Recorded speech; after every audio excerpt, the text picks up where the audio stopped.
Bonjour les Levimencistes et bienvenue sur ma chaîne. Donc je vais partir du principe que voilà, vous avez mis en place ce que j'ai dit la semaine dernière et donc voilà, ça fait une semaine que vous travaillez façon Levimensa, entre guillemets, vous n'avez pas encore tout eu, mais vous avez déjà un petit bout. Et on va voir aujourd'hui ce qu'on fait au bout d'une semaine, ce qu'on appelle la maintenance hebdo. On y va.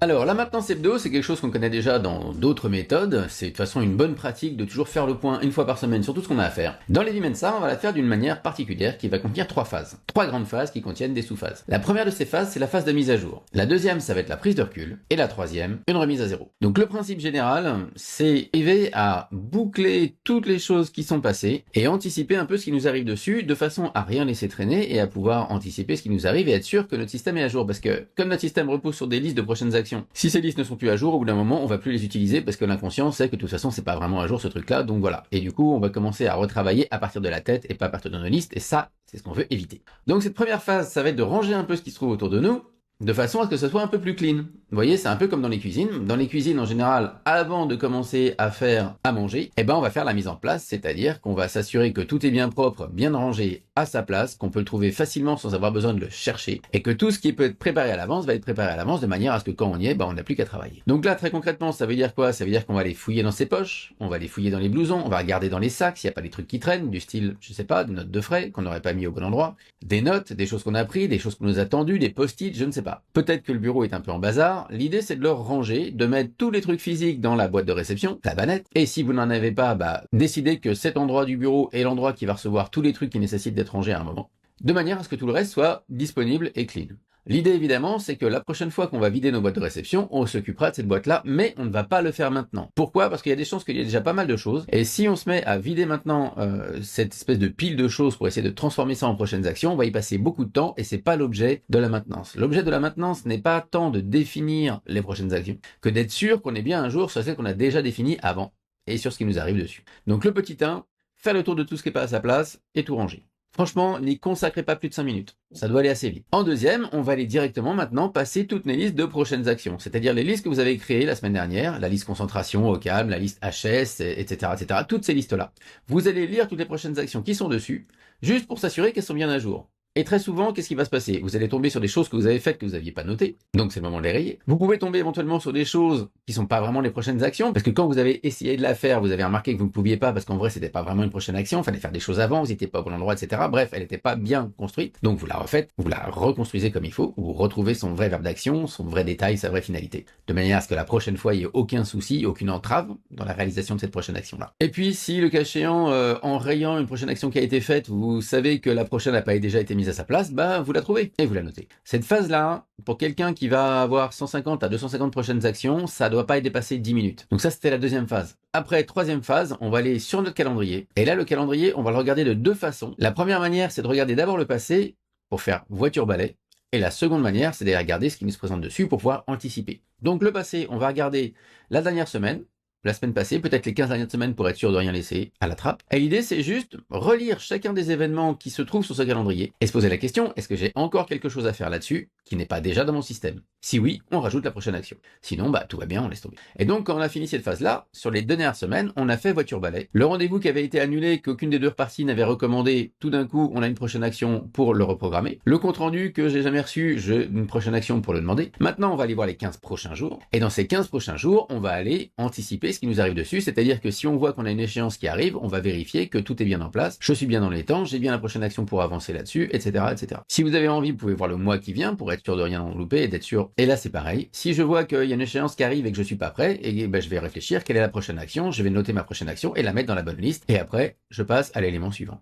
Maintenant, une autre bonne pratique à ce moment-là, sur les 2 prochaines semaines, c'est que je vais aller identifier des endroits et je vais réserver des plages de temps pour moi. C'est des plages de temps disponibles. L'idée de ces plages de temps, c'est d'être dans les conditions telles que vous ne serez pas interrompu pour faire vraiment ce que vous avez à faire. Évidemment, le reste du temps, vous allez travailler à partir de vos listes. Mais là, l'idée, c'est de se dire, ok, j'ai au moins des plages de temps réservées, comme ça, on ne me colle pas de réunion dessus. Si on me colle des réunions, tant pis, je ne pourrai pas y aller, je ne peux pas accepter cette réunion-là parce que j'ai déjà une réunion avec moi-même et avec mon travail. C'est un peu altruisme de le dire, mais vous avez besoin de temps pour faire ce que vous avez à faire. Si vous n'avez pas le temps, vous ne pourrez pas le faire. On peut le tirer par tous les bouts, ça ne bougera pas, c'est mathématique, mécanique. Donc, en regardant les 2 prochaines semaines, semaine, vous allez à chaque fois aller identifier des endroits que vous pouvez réserver de manière raisonnable dans votre activité en vous disant bah tiens je vois que j'ai 1 heure ici, je vais me bloquer 1 heure mardi prochain, je me bloque 2 heures le vendredi, je me rebloque 1 heure, etc. C'est vous qui voyez le temps qu'il vous faut, mais c'est vraiment du temps ininterrompu pour que vous puissiez faire votre travail de fond, votre travail de concentration. Et vous allez vérifier aussi que vous n'avez pas plus de 40% de la journée qui est déjà blindée de rendez-vous, etc. Pourquoi? Alors je sais que dans beaucoup d'entreprises c'est un peu pieux, mais là encore il y a un principe de réalité, il faut du temps pour faire les choses, si j'ai pas le temps je peux pas les faire. Donc je peux faire le malin tout ce que je veux, n'empêche que si ma journée elle est back-to-back remplie de réunions, je ne pourrai pas travailler.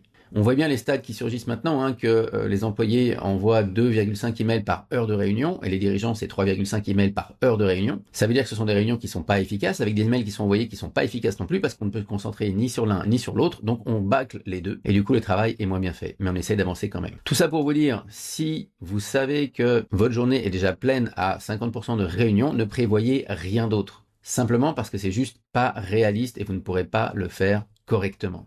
Ou alors à accepter de mal faire le travail. Mais je pense que personne ici ne veut ça. Et enfin, la 5e étape de cette phase de mise à jour, ça va être de passer en revue la liste des choses en attente. Donc ça, vous l'avez peut-être déjà fait au moment des prochaines actions, parce qu'en général, comme tout est dans le même système, on fait toutes les prochaines actions, et puis à un moment, on tombe sur la liste en attente et on vérifie. Mais si vous l'aviez pas fait à ce moment-là, faut le faire maintenant. Moi, je sais que même si tout est dans mon système, j'aime bien revoir les en attente à part. J'aime bien les revoir une fois que j'ai réussi à passer tout mon calendrier en revue. Et là, je vais aller relancer toutes les personnes qui, selon moi, méritent d'être relancées. Donc la bonne astuce pour l'en attente, j'en ai déjà parlé, mais je le répète parce que ça fait jamais de mal, c'est de mettre non pas la date à laquelle on veut la réponse, mais la date à laquelle on a fait la demande. Comme ça, quand je passe mis en attente, je vois que ça fait 5 jours, ça fait 1 semaine, ça fait 3 jours, ça fait 3 semaines, et je sais, a priori suivant les sujets, qu'il est plus pertinent de relancer. Quand vous aurez fait ça, la phase de mise à jour, elle est terminée, on va rentrer dans la phase de prise de recul. Et c'est là qu'on va aller chercher notre liste de résultats souhaités. Sur cette liste-là, vous ne l'avez peut-être pas faite la semaine dernière parce que c'est pas forcément nécessaire pour tout des sujets, mais c'est quand même très pratique dès qu'on a des sujets à, disons, plusieurs semaines en avance, sur lesquels on sait qu'on aura besoin d'être rappelé qu'il faut le finir. Ce que j'appelle donc la liste des résultats souhaités.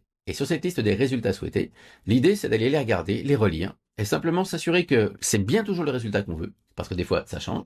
Le projet continue, mais le résultat a changé. Et on va aller cocher et célébrer ce qu'on a atteint. Alors, qu'est-ce que j'entends par célébrer? C'est comme dans les habitudes. Célébrer ici, c'est la satisfaction intérieure d'avoir fait la chose. J'ai dit que je le faisais, je l'ai fait, super. Je me félicite intérieurement. J'ai pas besoin d'en faire des caisses, j'ai pas besoin d'en faire 3 fois le tour du stade. Simplement ressentir, même artificiellement, cette satisfaction intérieure d'avoir fait le truc et de l'avoir terminé. Parce que ça fait du bien. Ensuite, je vais aller vérifier que ce qui est toujours à faire est toujours pertinent. Parce que des fois j'avais des trucs à faire et puis finalement c'est plus la peine maintenant. Je vais modifier ce qui doit l'être comme je disais, des fois les choses changent, et je vais m'assurer que chacun des résultats ici présents sur cette liste de résultats souhaités a bien une prochaine action correspondante dans les listes. Comment je m'assure de ça? Simplement en ayant fait la lecture de toutes les listes avant.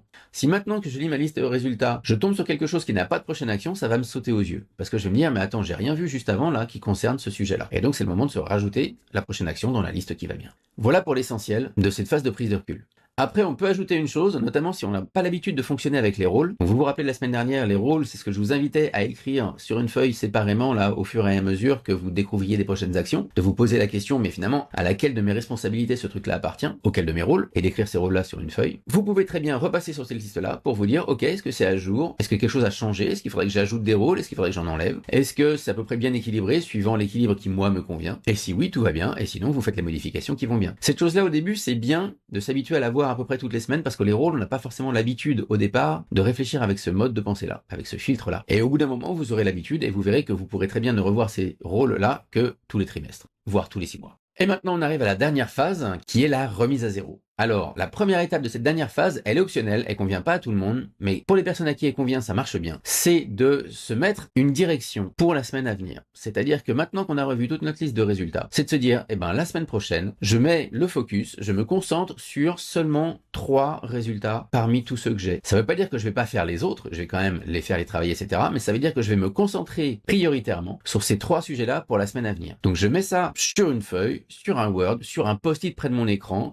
je me débrouille dans mon logiciel pour identifier ces résultats différemment, etc. C'est vous qui voyez. Mais c'est cette idée de se dire, ça c'est le focus, il faut vraiment que je fasse un maximum de choses la semaine prochaine sur ces sujets-là. Et quand vous aurez fait ça, si vous prenez l'habitude de fonctionner comme ça, quand vous êtes à cette phase-là de la prochaine maintenance hebdo, l'idée c'est d'effacer toutes les priorisations finalement que vous avez faites avant, ok? Et d'en refaire de nouvelles pour la semaine qui vient. On ne garde pas un focus d'une semaine sur l'autre. Si j'en fais un pour la semaine qui vient, je l'efface à la fin de la semaine si jamais je l'ai pas atteint, ou même si j'ai atteint, ou en tout cas si j'ai avancé dessus mais que je décide que non, je l'efface et je refais à nouveau un nouveau focus pour la semaine qui vient.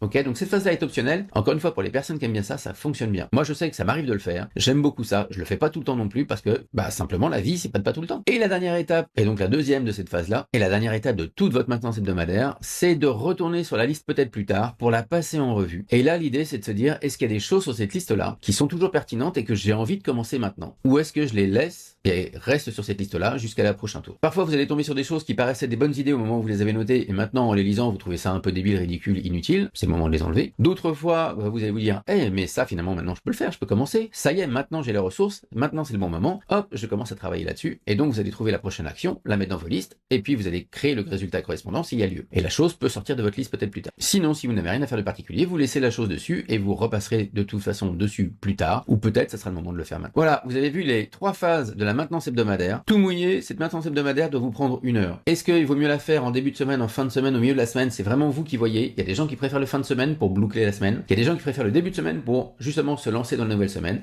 Il y a des gens qui la font un peu n'importe quand. Moi, je sais que je préférais au départ les débuts de semaine. Maintenant, je la fais à peu près n'importe quand parce qu'en fait, c'est juste quand j'estime que c'est le moment de la faire. Et je laisse jamais passer plus de 8-10 jours entre 2 maintenances hebdomadaires parce que sinon, qu'est-ce qui se passe? Les choses commencent à revenir dans ma tête et ça, évidemment, c'est ce qu'on veut éviter. Voilà, c'est la fin pour cette vidéo aujourd'hui. Donc voilà une bonne pratique à mettre en place toutes les semaines et pourquoi pas réserver un temps déjà d'ores et maintenant dans la semaine, dans un jour où vous vous dites tiens, je vois bien un créneau pour la faire, etc. 1 heure max. Et vous allez voir que ça va grandement vous aider à maintenir vos listes et à continuer à travailler à partir de vos listes. N'hésitez pas à vous abonner à la chaîne, liker si vraiment ça vous a plu, et j'espère que ça vous a plu. Commentez, je serai ravi de répondre à vos questions, à toutes les interrogations que vous pourriez avoir. Vraiment, ça me fait plaisir, j'adore ça. Et n'hésitez pas à transmettre cette vidéo, à la partager au plus grand nombre, je suis sûr qu'il y a des gens à qui ça peut servir. À bientôt, salut!